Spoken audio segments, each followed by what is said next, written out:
স্থানীয় সময় রোববার তেহরানে অবস্থিত ইরানের ইসলামী বিপ্লবী গার্ডের বিমান বাহিনীর সদর দফতরে ব্যাপক হামলা চালিয়েছে ইসরায়েলের সামরিক বাহিনী আইডিএফ এর দাবি একদিনে ইরানের ভেতরে প্রায় ১৪০টি লক্ষ্যবস্তুতে হামলা চালানো হয়েছে। কোম ও ইস্পাহান শহরেও বিস্ফোরণের শব্দ পাওয়া গেছে।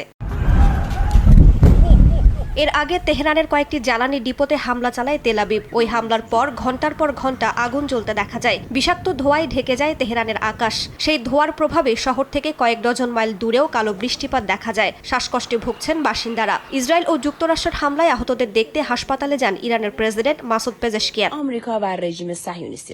এর মধ্যেই মার্কিন জ্বালানি মন্ত্রীর দাবি ইরানের তেল স্থাপনায় যুক্তরাষ্ট্র হামলা চালায়নি। তেল বা প্রাকৃতিক গ্যাস শিল্পে হামলা চালানোর কোনো পরিকল্পনা ওয়াশিংটনের নেই। লেবাননেও চলছে ইসরায়েলি বাহিনীর আগ্রাসন। ক্ষেপণাস্ত্রের আঘাতে আইআরজিসির কয়েকজন কমান্ডারকে হত্যার দাবি করেছে আইডিএফ। এদিকে ইসরায়েলে চালানো ইরানের ক্ষেপণাস্ত্র হামলায় রাজধানী তেল আবিবে ক্ষয়ক্ষতির চিহ্ন স্পষ্ট হয়ে উঠছে। এই হামলায় ক্লাস্টার ওয়ারহেড ব্যবহার করা হয়েছে বলে ধারণা করা হচ্ছে।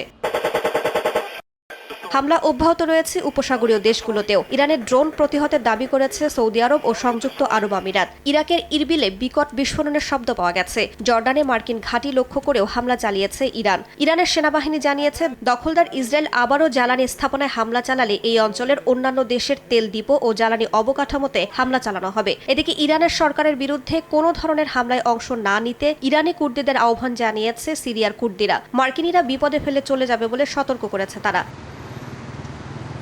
চলমান সংঘাতের মধ্যেই ইরানের নতুন সর্বোচ্চ নেতা হিসেবে নির্বাচন করা হয়েছে ইসরায়েলি হামলায় নিহত আয়াতুল্লাহ আলী খামেনির দ্বিতীয় সন্তান মোস্তফা খামেনিকে। সোমবার ইরানের রাষ্ট্রীয় গণমাধ্যম জানায় দেশটির ৮৮ ধর্মীয় ব্যক্তিত্ব নিয়ে গঠিত assembly of expert supreme leader নির্বাচন করে। তারা সবশেষ ভোটাভুটিতে মোস্তফা খামেনিকে পরবর্তী সর্বোচ্চ নেতা হিসেবে বেছে নেন। মোস্তফা খামেনির প্রতি আনুগত্য প্রকাশ করেছে ইরানের সশস্ত্র বাহিনী। তাকে অভিনন্দন জানিয়ে নতুন সর্বোচ্চ নেতা হিসেবে স্বীকৃতি দিয়েছে ইরানের ইসলামী বিপ্লবী গার্ড বাহিনী।